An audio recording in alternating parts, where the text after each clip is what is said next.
Good morning बच्चों। ये पीछे आपके डाउट्स लिखे हैं मैंने, ठीक है। आप हमेशा याद रखो कि मैं आपके डाउट्स की बहुत रिस्पेक्ट करता हूँ। आप डाउट्स भेजिए, मैं उनको कलेक्ट करता हूँ 2 दिन 4 दिन 5 दिन इकट्ठा करके और फिर उसका एक वीडियो बना करके आपको दिया करता हूँ, ठीक है। आपका फर्स्ट क्वेश्चन था, एक डाउट, बहुत अच्छा क्वेश्चन है और ये जो फैक्ट है ये फील्ड लाइंस के प्रॉपर्टीज में भी कहीं ना कहीं मिल जाता है, ठीक है। वो ये फील्ड लाइन है। इसका मतलब क्या है कि इलेक्ट्रिक फील्ड की डायरेक्शन इस तरफ है, ठीक है। जैसे जैसे फील्ड लाइन घूमती जा रही है, इलेक्ट्रिक फील्ड इंटेंसिटी की डायरेक्शन भी हर पॉइंट पे डिफरेंट, ठीक है। आपने एक और फॉर्मूला सुना है, it is electric force acting on A Q charge which is placed in a electric field of intensity E, ठीक है। काफी फेमस फॉर्मूला है अपना चैप्टर 1 का, ठीक है।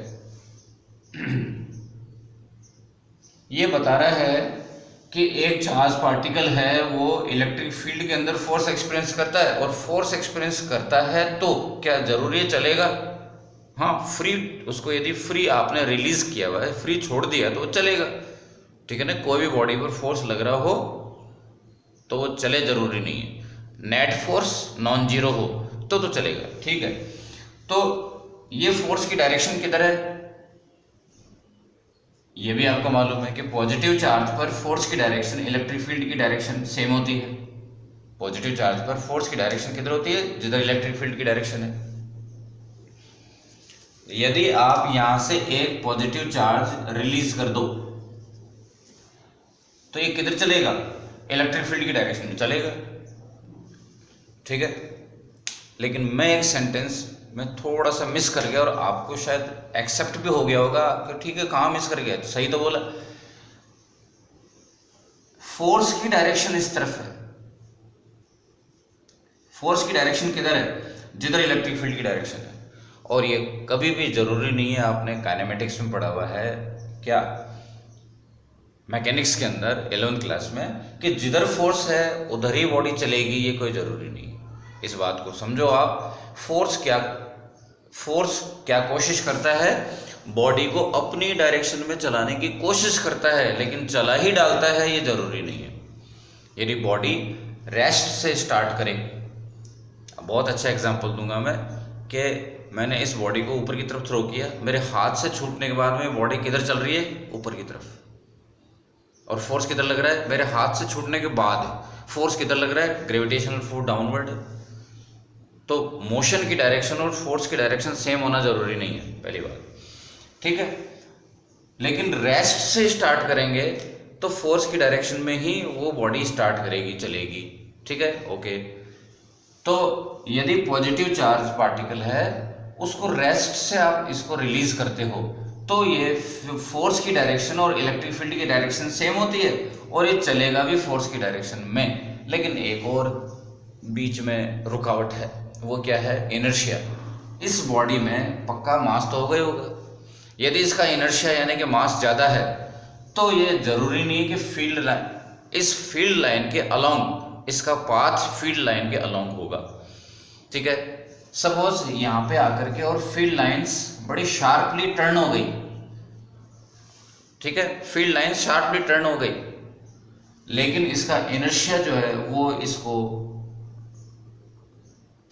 मुड़ने के लिए मना करेगा। फोर्स तो अभी भी इसी डायरेक्शन में है, इलेक्ट्रिक फील्ड और इलेक्ट्रिक फोर्स तो सेम डायरेक्शन में होंगे।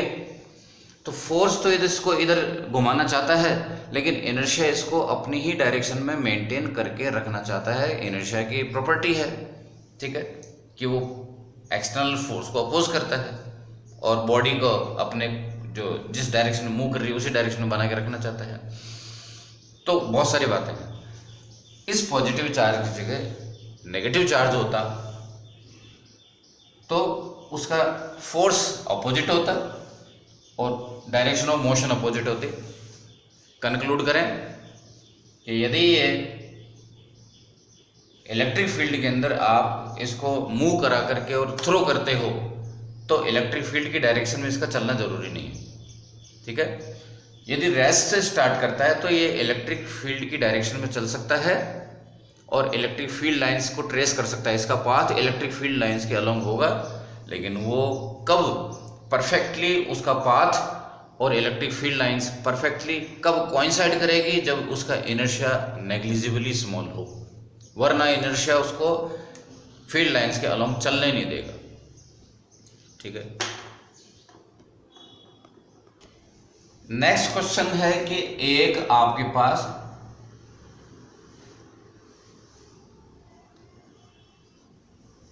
आयन है, आपने क्वेश्चन पूछा उसमें नेगेटिवली चार्ज आयन बोला है, कोई चार्ज का साइन कोई होना जरूरी नहीं, और एक जो है वो इलेक्ट्रॉन है।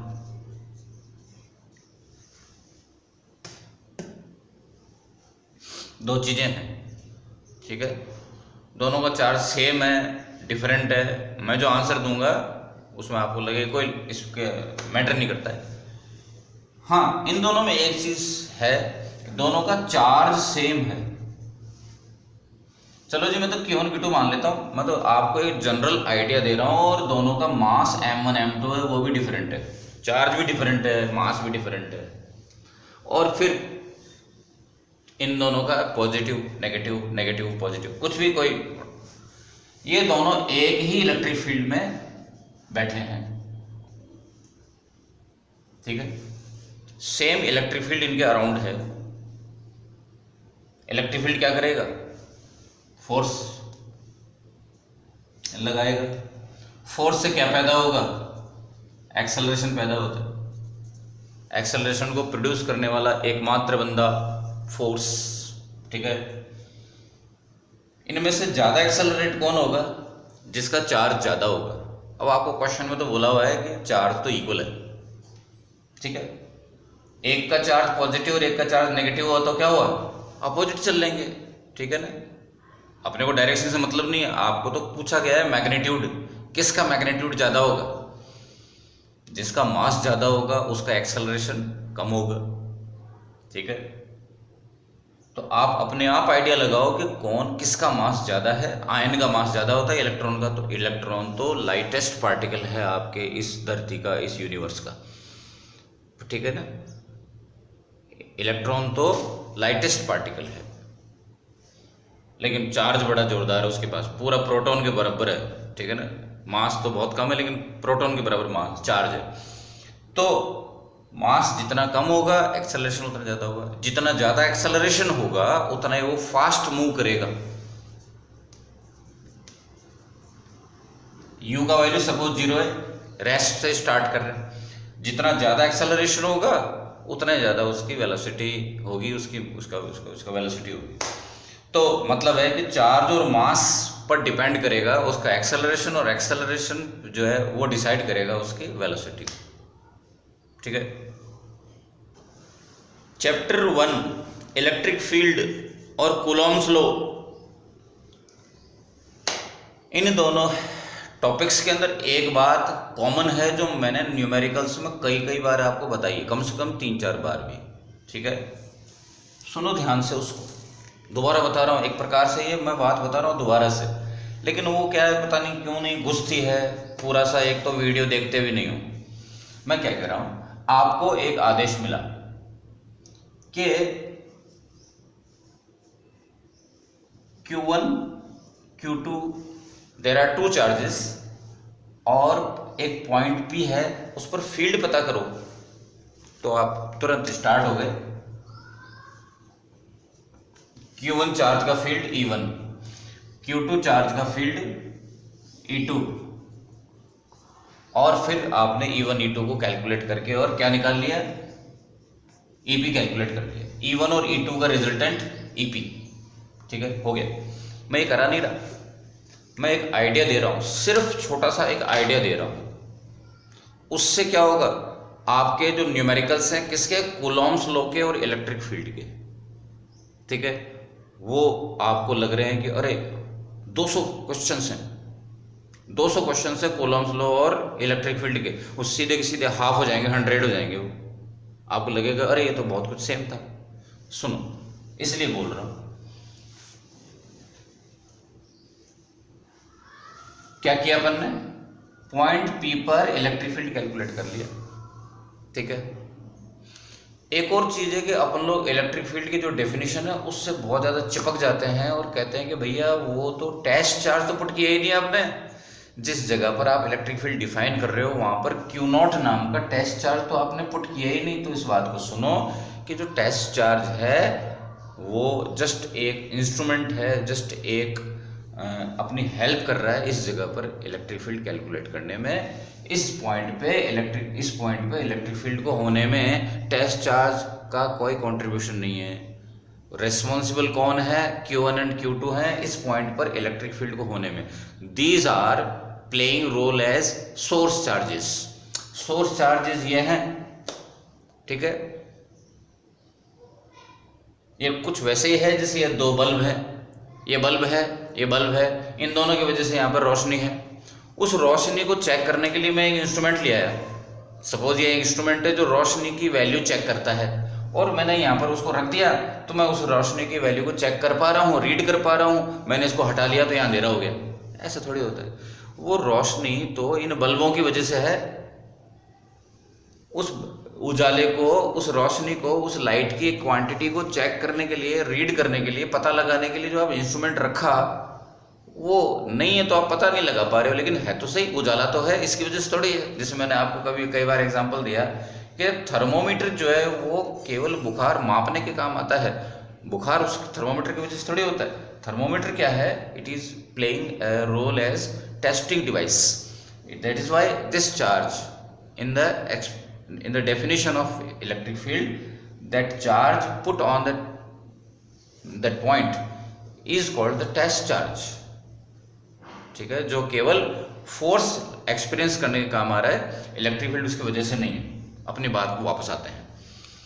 Q1 और Q2 की वजह से पॉइंट पी पर इलेक्ट्रिक फील्ड आपने पता कर लिया, बड़ी लंबी कैलकुलेशन थी, ये फील्ड वो फील्ड और दोनों का वेक्टर सम किया। नेक्स्ट क्वेश्चन, आपको बोला कि पॉइंट पी पर, आपको ऐसे बोला कि there are 3 charges and find the force on the charge which is kept at that point, ठीक है। तो आप क्या करोगे, आप अब फोर्स निकालने के लिए दोबारा से पूरी मेहनत नहीं करोगे। यदि आपको पॉइंट पी पर इलेक्ट्रिक फील्ड पता है जो कि किन की वजह से है, इस कैपिटल क्यू के अलावा बाकियों की वजह से है, ठीक है। यहां पर फील्ड किसकी वजह से है, इस कैपिटल क्यू की वजह से नहीं है। कोई चार्ज अपने नीचे फील्ड पैदा नहीं करता, कोई चार्ज जहां रखा हुआ है वहां पर फील्ड पैदा नहीं करता। दिया तले अंधेरा होता है। तो इस बात को समझो कि यहां पर फील्ड किसकी वजह से है, Q1 Q2 की वजह से, जो आपने पता कर लिया मान लो पहले। अब आपका पीछे पीछे एक क्वेश्चन और आ गया कि इस जगह पर एक चार्ज रखा हुआ है, उस पर फोर्स कितना लगेगा।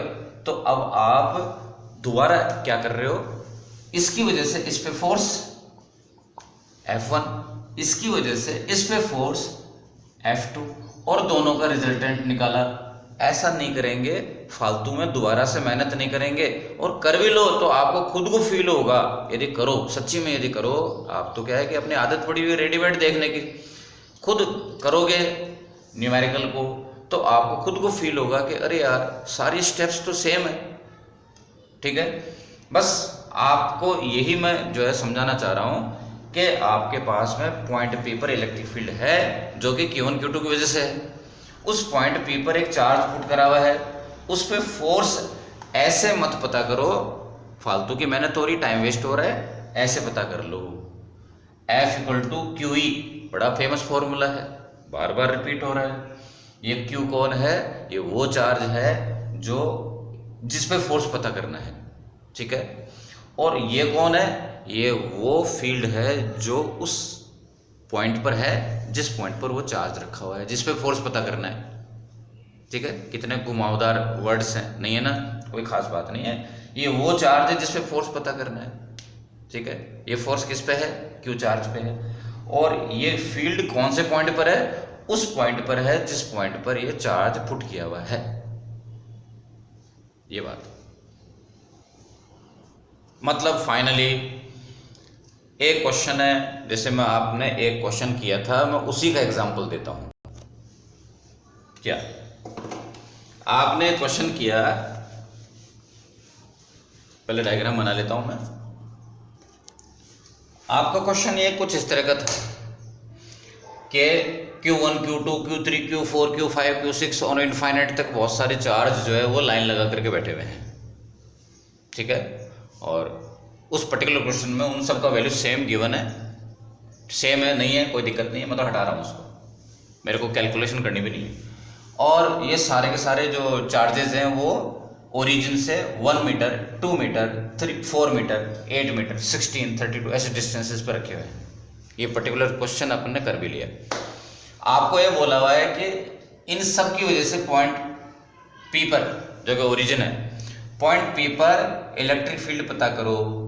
तो आप क्या कर रहे हो, सबका इलेक्ट्रिक फील्ड को आप ऐड कर देते हो, ठीक है, ऐसे करके, और पॉइंट पी पर इलेक्ट्रिक फील्ड आपने कैलकुलेट कर लिया।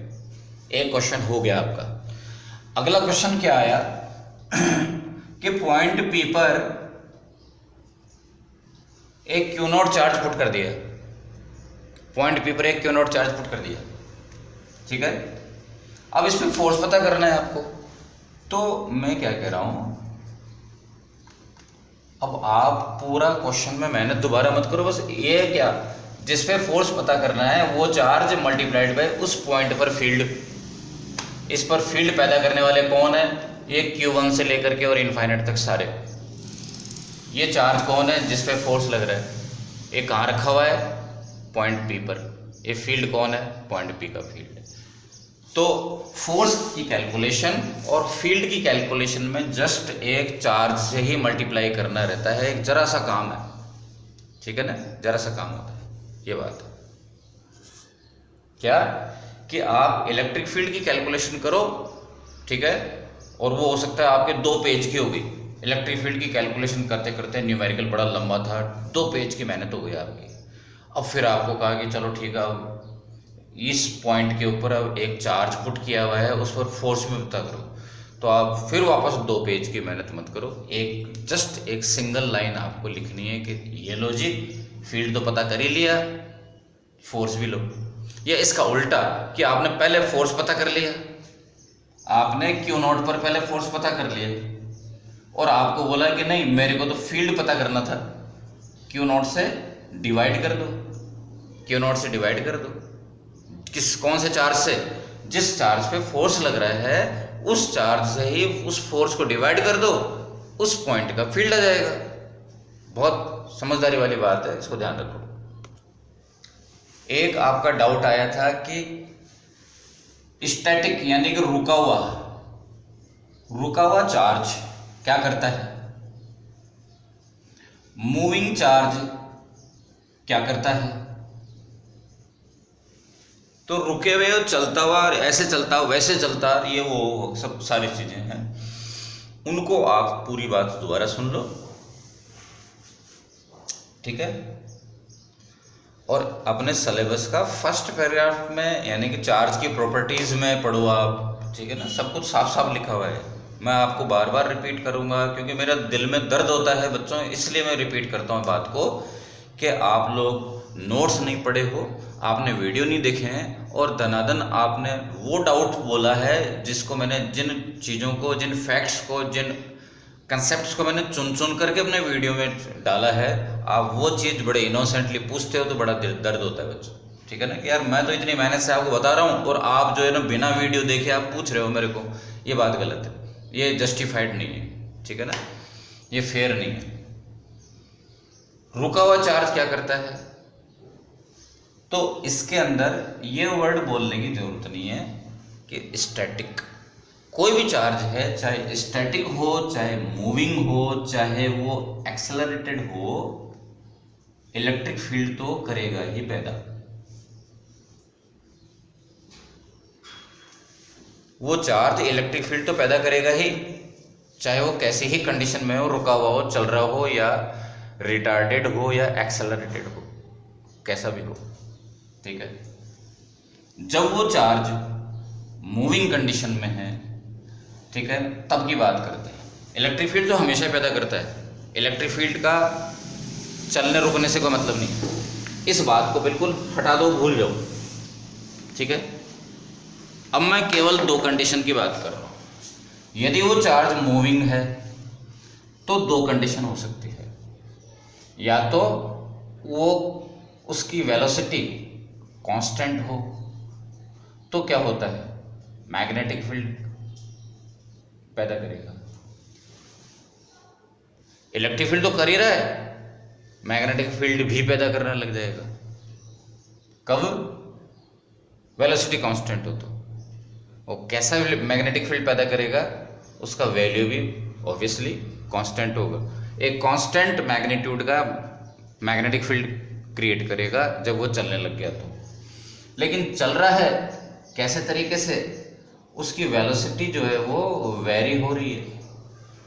वेरी होना दो तरह से होता है, वेलोसिटी दो तरीके से वेरी होती है, या तो वेलोसिटी इंक्रीज हो रही है या वेलोसिटी डिक्रीज हो रही है, ठीक है। तो किसी भी मैटर की यदि काइनेटिक एनर्जी, स्पीड बढ़ना और स्पीड चेंज कम होने का मतलब है काइनेटिक एनर्जी से रिश्ता है इसका।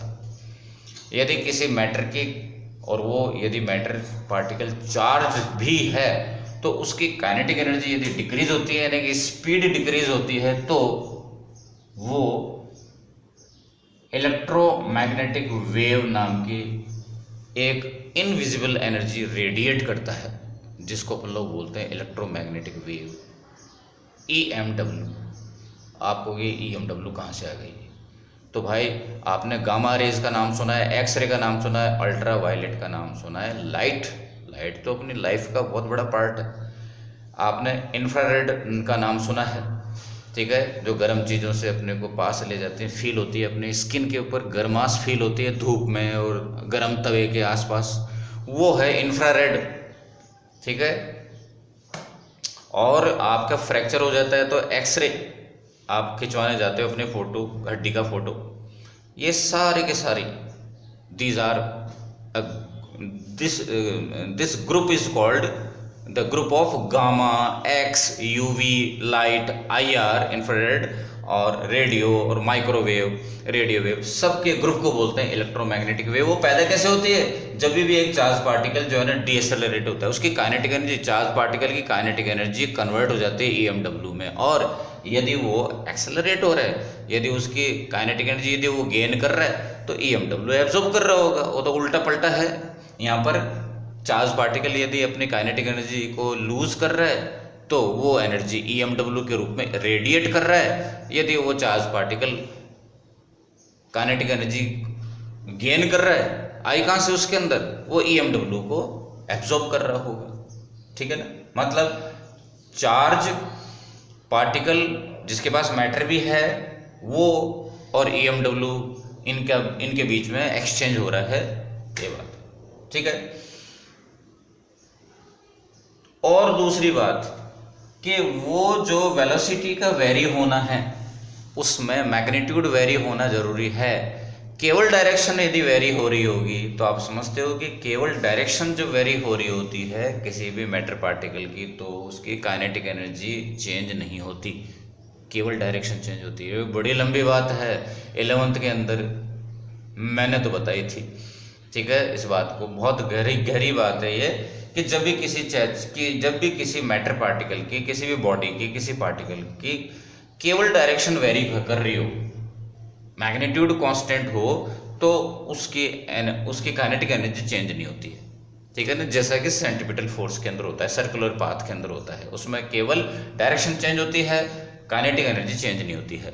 काइनेटिक एनर्जी चेंज नहीं होगी, then there will never be any radiation और एब्जॉर्प्शन ऑफ EMW, ठीक है ना। तब काइनेटिक एनर्जी का कम होना, ज़्यादा होना तो कुछ है ही नहीं, तो EMW पैदा ही नहीं होगी। लेकिन अपन लोग बहुत हाई लेवल की बातों में और बहुत ज़्यादा साइंटिफिक बातों में पहुंच गए, अपने को इतना ज़रूरी नहीं है, अभी बिगिनर हैं अपन लोग, ठीक है ना।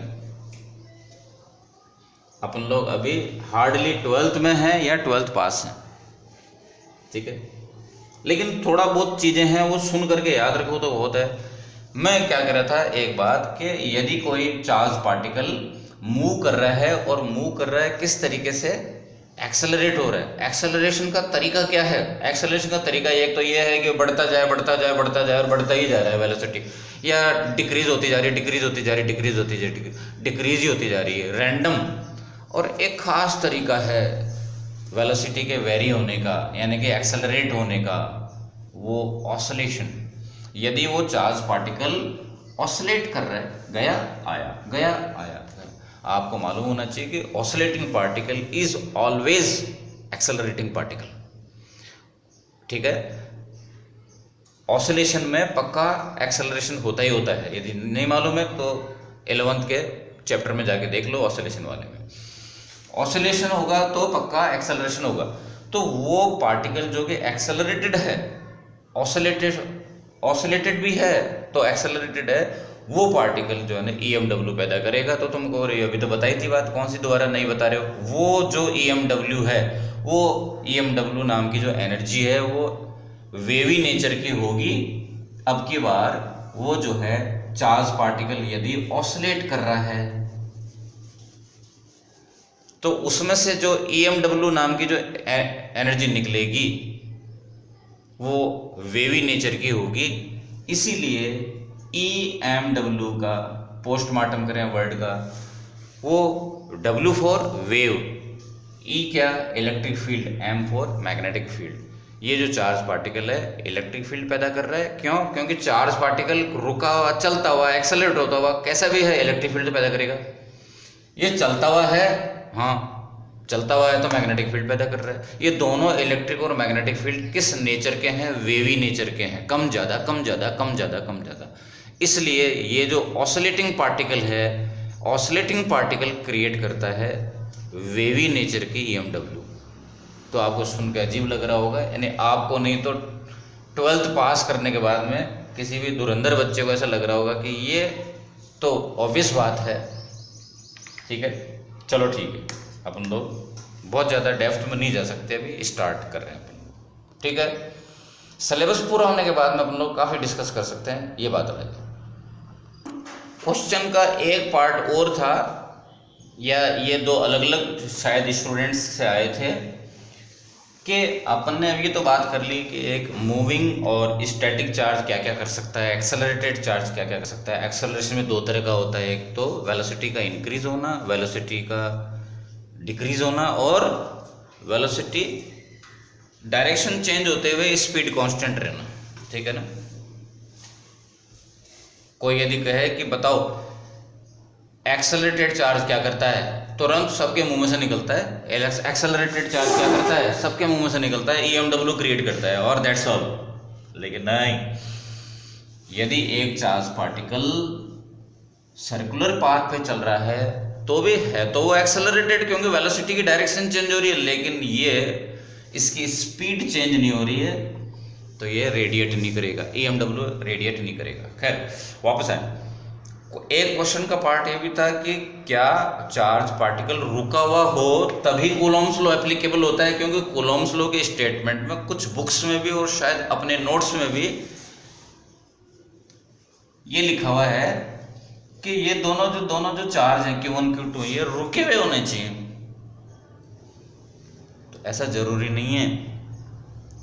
यदि ये रुके हुए होंगे तो केवल फ्रेश से केवल एक फोर्स लगेगा, कौन? Coulomb's electric force. चार्जेस के बीच में केवल एक फोर्स कब लगेगा? जब ये रुके हुए होंगे।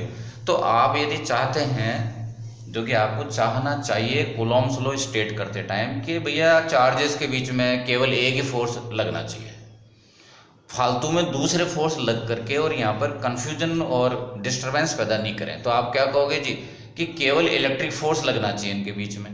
तो वो कब होगा? जब ये चार्ज स्टैटिक होंगे। लेकिन इसका मतलब ये नहीं है कि केवल स्टैटिक कंडीशन में ही कूलॉम्स लॉ लगना अलाउड है। और यदि ये चल पड़े तो फिर इलेक्ट्रिक फोर्स इनमें नहीं लगेगा, कूलॉम्स लॉ एप्लीकेबल नहीं होगा। ऐसी बात नहीं, यदि ये चल पड़े तो एक फोर्स और लगने लग जाएगा, मैग्नेटिक फोर्स। ठीक है ना, along with the old one electric force भी लग रहा होगा, मैग्नेटिक फोर्स भी लग रहा होगा। और एक अच्छी बात यह है जो कि अपने को अभी तक पता नहीं है क्या, कि वो मैग्नेटिक फोर्स वाला जो फॉर्मूला होगा वो भी बाई चांस कूलॉम्स लॉ ही है, जो काफ़ी मैग्नेटिज्म में जाकर के पढ़ोगे आप लोग, ठीक है ना। ये वाला इलेक्ट्रोस्टैटिक्स का कूलॉम्स लॉ है, वहाँ पर मैग्नेटिज्म का कूलॉम्स लॉ आएगा, तो ये बात है, ठीक है।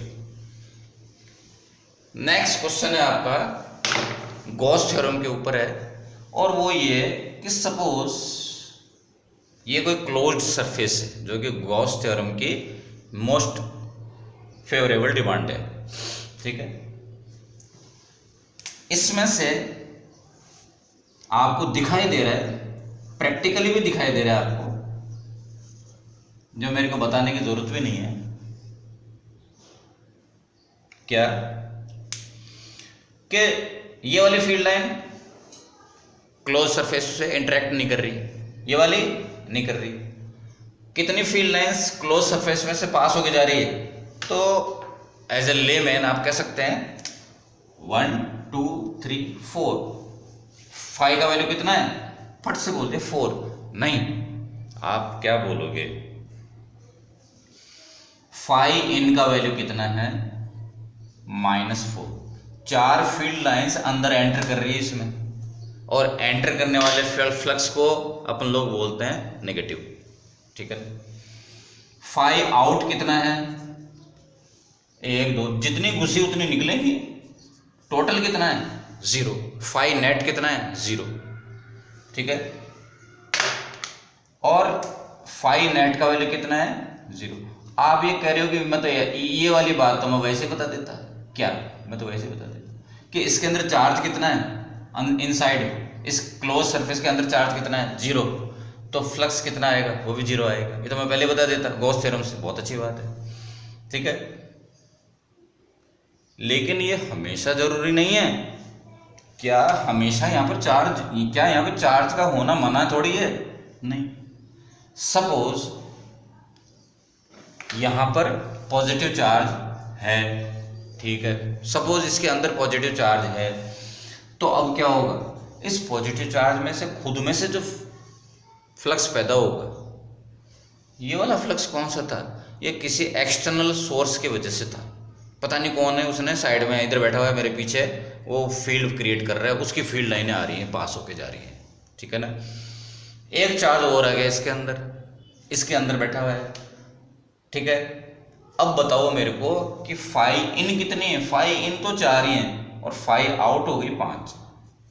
क्या अब फाई नेट जो है वो 0 है ना, क्यों, क्योंकि क्यू इन 0 नहीं है, क्यू इन का वैल्यू नॉन जीरो है, तो फाई नेट का वैल्यू भी नॉन जीरो होगा। तो ऐसा कोई बहुत जोरदार मसला भी नहीं है, बहुत जोरदार बात भी नहीं है इसके अंदर कि भाई वाह मजा आ गया यार ये वो। बस ये है कि यदि, बल्कि बुक्स के अंदर क्वेश्चन कुछ और इस तरह की बातें बताऊंगा अभी मैं, क्या अगर अपनी बात को कंक्लूड करें कि यदि इस क्लोज सरफेस के अंदर चार्ज नहीं है तो फाई नेट का वैल्यू 0 आएगा। फाई नेट का वैल्यू 0 होने का मतलब है कि जितना फ्लक्स अंदर एंटर कर रहा है उतना ही बाहर निकलेगा, ठीक है। ये सारी कहानी के लिए इलेक्ट्रिक फील्ड का यूनिफॉर्म होना जरूरी नहीं है। आपके क्वेश्चन में एक बात पॉइंट आउट करी थी कि यूनिफॉर्म फील्ड में ऐसा होता ना, यूनिफॉर्म होना जरूरी नहीं है, ठीक है ना। आप बताओ कि ये जो मैंने बनाया है फील्ड, क्या ये यूनिफॉर्म है? आपको के लिए सवाल ही नहीं, यूनिफॉर्म कहाँ पर है? यहाँ पर फील्ड लाइंस पास पास में है या दूर दूर हैं, यूनिफॉर्म नहीं है। लेकिन ये वाली बात अपनी सही साबित हो रही है, कौन सी, कि फाई इन कितना है 1 2 3 4 5 6 7, फाई आउट कितना है वो भी 7, फाई नेट कितना है 0। क्यों? क्योंकि अंदर चार्ज नहीं है, ठीक है। या तो अंदर चार्ज है ही नहीं बिल्कुल, या और भी एक बात हो सकती है कि अंदर जो चार्ज है उसका टोटल चार्ज 0 है, समीशन क्यू इन 0 है। ऐसा भी हो सकता है कि यहाँ पर चार्ज +8 -8 +5 -5, 4 बंदे बैठे तो हैं यहाँ पे लेकिन उनका सम 0 हो रहा है, तो भी summation of Q in and summation of Q out same होगा और अपोजिट होगा तो जीरो। तो मतलब ये है, तो फील्ड का यूनिफॉर्म होना जरूरी नहीं है। बहुत सारी चीजें अपने आप से ही मन मर्जी से आप कंक्लूड मत कर लिया करें। हाँ, ये बात जरूर है कि कुछ कंसेप्चुअल एमसीक्यू हैं, उनमें ये बात उठ के आती है तो वो आपको कंफ्यूज कर सकते हैं, तो उसके तो डाउट्स वेलकम है ही, ठीक है ना। पर अच्छा क्वेश्चन है ये भी, वो ये कि इसके अंदर अपन कुछ और समझ जाते हैं वो बातें, ठीक है। तो इस पूरे मसले में यूनिफॉर्म फील्ड का होना जरूरी नहीं है। आपके क्वेश्चन में बार बार ये था कि यूनिफॉर्म फील्ड में ऐसा होता है क्या, ना, यूनिफॉर्म फील्ड में होना जरूरी नहीं। इवन मैं ये कह रहा हूं कि यदि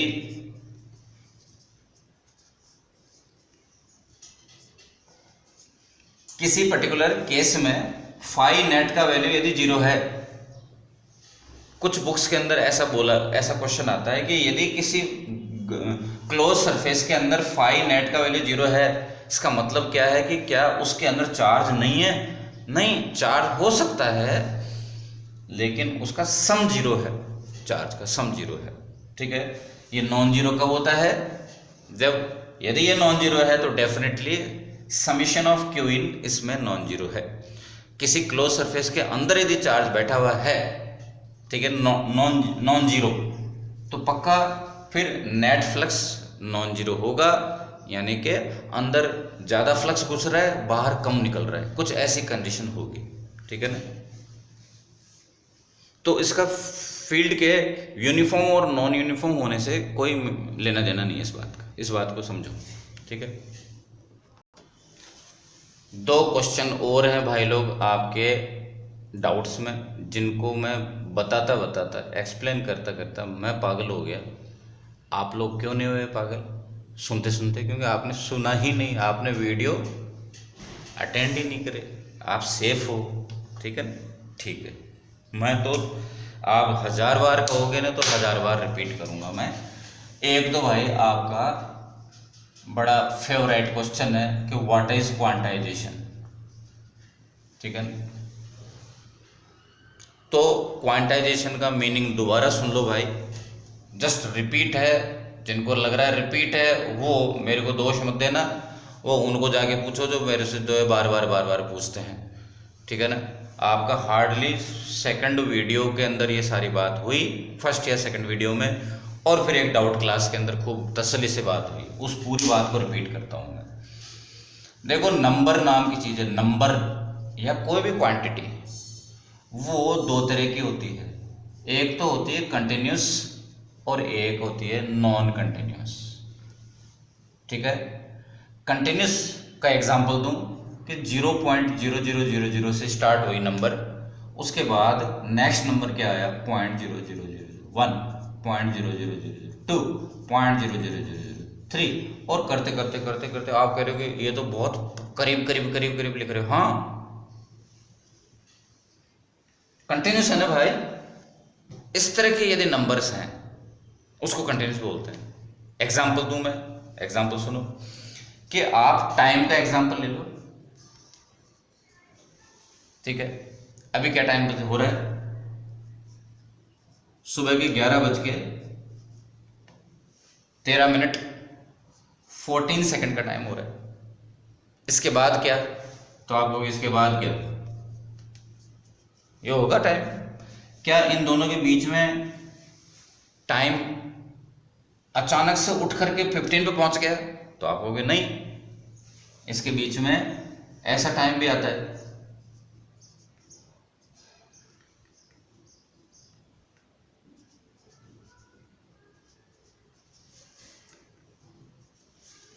.001, .002, और ये नंबर जब पहुंचेगा कहां पे? 999 पे, 999 पे, तब जाकर के और 15 होगा। आपने ऐसा कभी देखा है क्या? हाँ, 100 मीटर ओलंपिक रेस के अंदर सेकंड का 1000 पार्ट चलता है, ठीक है ना।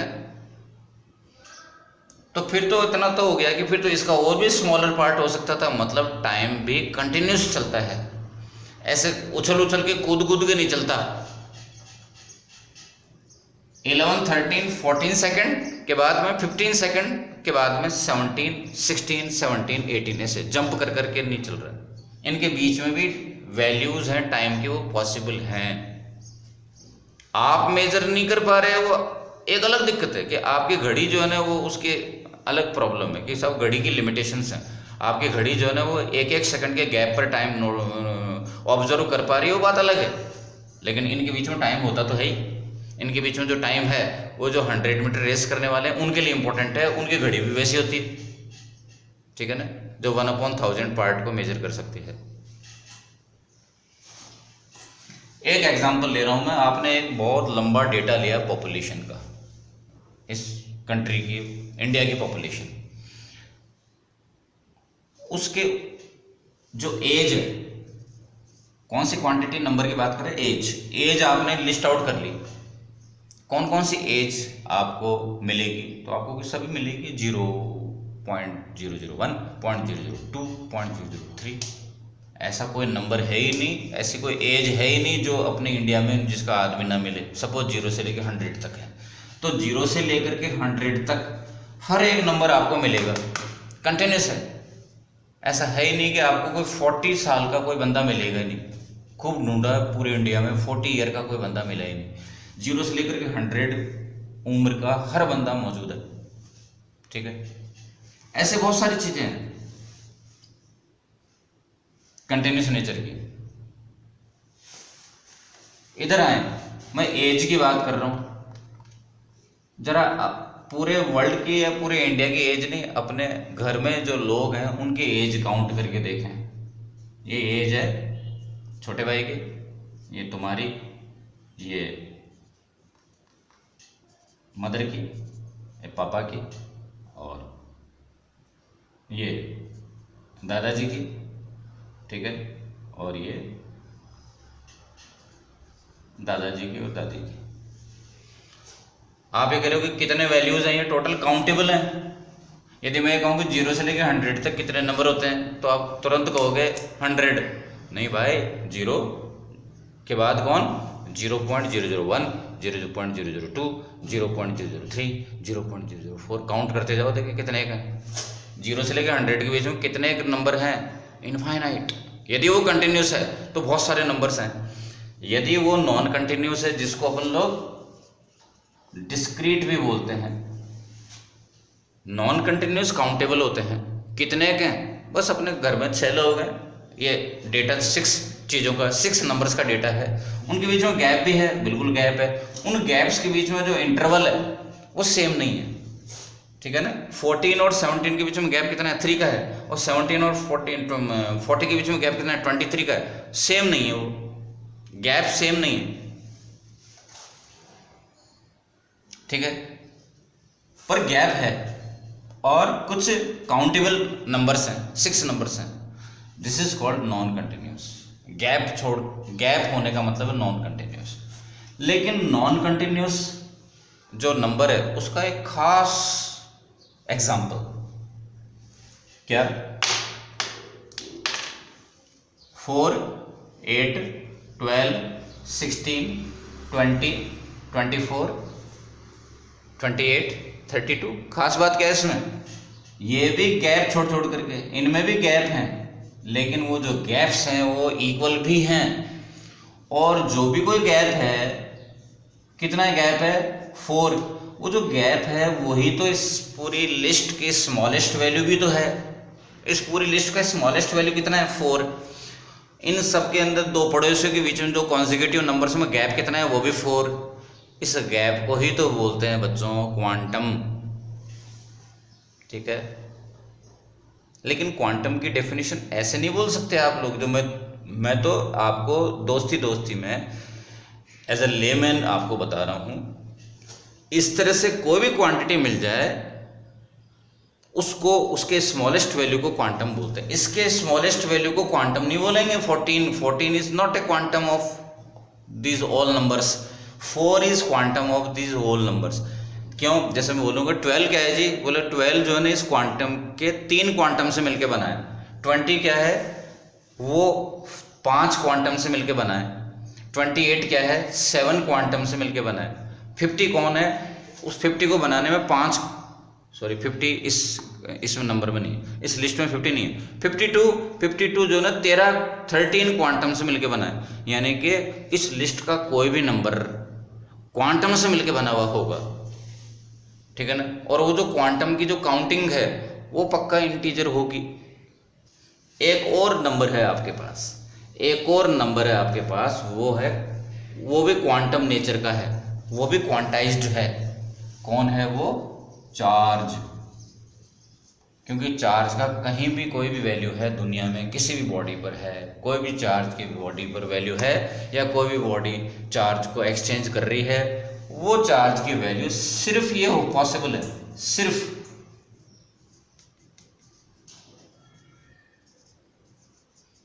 केवल चार्ज की वैल्यू ये जो लिस्ट लगा रहा हूं मैं, ये पॉसिबल है। इस लिस्ट के अंदर दो कॉन्जिक्यूटिव नंबर के बीच में गैप कितना है? 1.6 का। इस लिस्ट का स्मॉलेस्ट नंबर कितना है? 1.6। ये क्या होता है? चार्ज ऑन ए प्रोटॉन और ए इलेक्ट्रॉन। प्रोटॉन का या इलेक्ट्रॉन का चार्ज है 1.6 × 10⁻⁻19 कूलम। ये जो है charge, this amount of charge is called quantum of the charge, and the charge, the quantity named charge is called, it is quantized quantity। इस पूरी लिस्ट के अंदर जितने भी वैल्यूज हैं, उन चार्ज की वैल्यूज को, एक किसकी वैल्यू है? Q की वैल्यू है, किसी भी चार्ज की वैल्यू है, उसको आप n × e के फॉर्म में एक्सप्रेस कर सकते हो, some integer multiplied by this value. इस वैल्यू को मैं e बोल रहा हूं। E क्या?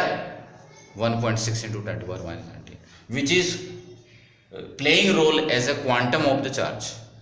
तो चार्ज का कोई भी वैल्यू, बड़े से बड़ा छोटे से छोटा, वो इस क्वांटम का इंटीजर टाइम्स होगा, इंटीजर मल्टीपल होगा। और ठीक है ना, n की वैल्यू कितनी?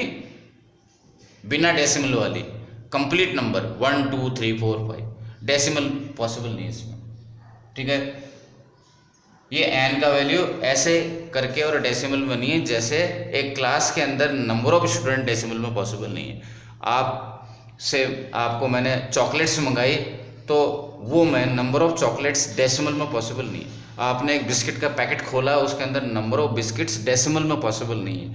3.5 बिस्कुट निकले, है ना। आप दुकान पर वापस पहुंच जाओगे कि भैया ये क्या है, बदमाशी तरीके। ऐसा नहीं हो सकता, ठीक है। आपने जो है पिज़्ज़ा मंगवाया, तो 3.5 पिज़्ज़ा मंगवाए, तो ऐसा तो नहीं है, ठीक है। बहुत सारी चीज़ें हैं जो डेसिमल में पॉसिबल नहीं है, इंटीजर में ही पॉसिबल है। और उनमें से एक ये भी है कि चार्ज की जो वैल्यू है वो इंटीजर मल्टीप्लाइड है इस पर्टिकुलर फिक्स वैल्यू के, और इस फिक्स वैल्यू का वैल्यू ये है, और इसका नाम है क्वांटम ऑफ चार्ज, यानी कि चार्ज क्वांटाइज्ड क्वांटिटी है। फिर आप कहोगे कि ठीक है, और कौन कौन सी क्वांटाइज्ड क्वांटिटी है? तो बहुत सारी हैं, अपन लोग गौर नहीं करते। बहुत सारी क्वांटिटीज क्वांटाइज्ड हैं। लाइट भी क्वांटाइज्ड क्वांटिटी है, और मास क्वांटाइज्ड क्वांटिटी नहीं है। मास का कोई भी बड़े से बड़ा, छोटे से छोटा कोई पार्टिकल, कोई बॉडी, कुछ भी, वो एक कोई फिक्स मास का अमाउंट नहीं जिससे मिलके बना हो। आप ये कह सकते हो कि इलेक्ट्रॉन तो स्मॉलेस्ट पार्टिकल है ना, लेकिन क्वांटम की डेफिनेशन में कभी ये वर्ड अकेला नहीं आता कि the smallest value is quantum. कोई भी बड़े से बड़ा वैल्यू उस क्वांटम से मिलके बना होना चाहिए। तो हर चीज़ इलेक्ट्रॉन के मास से बनी हुई चीज़ नहीं है, हर चीज़ इलेक्ट्रॉन के मास से बनी हुई नहीं है। इसलिए इलेक्ट्रॉन स्मॉलेस्ट मास तो है, लेकिन क्वांटम नहीं है। क्वांटम की क्वालिफिकेशन उसने पास नहीं करी, ठीक है। एक और है भाई, ये भी आप लोग जो है पूछे हो, आपने पूछा है ये मेरे को डाउट्स के अंदर, और ये बड़ी गजब की बात है, ठीक है। इवन परमिटिविटी को तो अपन ने पूरे इलेक्ट्रोस्टैटिक्स के सारे चैप्टर्स में, यानी कि शुरू के राजस्थान बोर्ड के 4 चैप्टर हैं और सीबीएसई के 2 चैप्टर हैं, उसमें परमिटिविटी तो बार बार आ रहा है। इसको आप ऐसे समझो, जो आज तक अपन ने जो है इलेक्ट्रोस्टैटिक्स लगभग कंप्लीट कर लिया है, तो ये कहाँ कहाँ आ रहा है? परमिटिविटी को एक्सप्रेस करते हैं अपन लोग एप्सिलॉन से। किस किस फॉर्मूला में एप्सिलॉन अपीयर हो रहा है? तो आप कह रहे हो कि जी ये देख लो, सबके फॉर्मूला में एप्सिलॉन आ रहा है। कोई भी फॉर्मूला लिख लो, सब में एप्सिलॉन आ रहा है। पोटेंशियल का फॉर्मूला लिखो, फ्लक्स का फॉर्मूला लिखो, सबके फॉर्मूले में एप्सिलॉन आ रहा है। ठीक है। यदि आपको यदि कहा जाए कि बताओ फोर्स किस किस बात पर डिपेंड करता है, तो आप कहोगे चार्जेस के वैल्यू पे करता है, डिस्टेंस पे करता है। केवल 3 बातें बता के अलग हो गए? नहीं, एक और चीज पर डिपेंड करता है फोर्स का वैल्यू, और वो है मीडियम की प्रेजेंस पर। जो चार्जेस के अराउंड जो मीडियम है, मैटर मीडियम जो आसपास में जो फैला हुआ है, कुछ भी नहीं है तो कम से कम हवा तो होगी ही। चार्जेस के अराउंड जो मैटर मीडियम फैला हुआ है, उस मैटर मीडियम के प्रेजेंस पे भी डिपेंड करता है। तो उस मैटर मीडियम के यहाँ पर क्या प्रेजेंस है, क्या असर पड़ रहा है इस फॉर्मूले में, उसको बोलते हैं अपन लोग परमिटिविटी। परमिटिविटी चार्जेस के अराउंड जो मैटर मीडियम है, मैटर ऑब्जेक्ट, ठीक है, उस मैटर की प्रॉपर्टी है। अब आपको कोई चीज़ की प्रॉपर्टी पता पड़ गई भाई, ठीक है, ये मैटर मीडियम की प्रॉपर्टी है, तो आपके माइंड में तुरंत एक और क्वेश्चन आता है कि फिर ये प्रॉपर्टी करती क्या है। प्रॉपर्टी कोई ना कोई किसी न किसी एक्शन के साथ जुड़ी होती है। इस मैटर मीडियम की इस प्रॉपर्टी ने क्या एक्शन किया? फोर्स को रिड्यूस किया, पोटेंशियल को रिड्यूस किया, फ्लक्स को रिड्यूस किया, फील्ड को रिड्यूस, सबको रिड्यूस करने में लगा रहता है। मैटर मीडियम क्या करता है? इलेक्ट्रिक फील्ड कि हर एक क्वांटिटी को वो रिड्यूस करता है, दबाता है वो। ठीक है ना, बस सिंपल सी बात है। इलेक्ट्रिक फील्ड से रिलेटेड हर एक क्वांटिटी को वो रिड्यूस करता है, चाहे वो फोर्स हो, चाहे फ्लक्स हो, चाहे पोटेंशियल हो, चाहे फील्ड हो। दुश्मन है ये इलेक्ट्रिक फील्ड का दुश्मन है कौन? Matter medium. इसके इस बिहेवियर को, इस प्रॉपर्टी को बोलते हैं परमिटिविटी। ठीक है, दैट्स ऑल।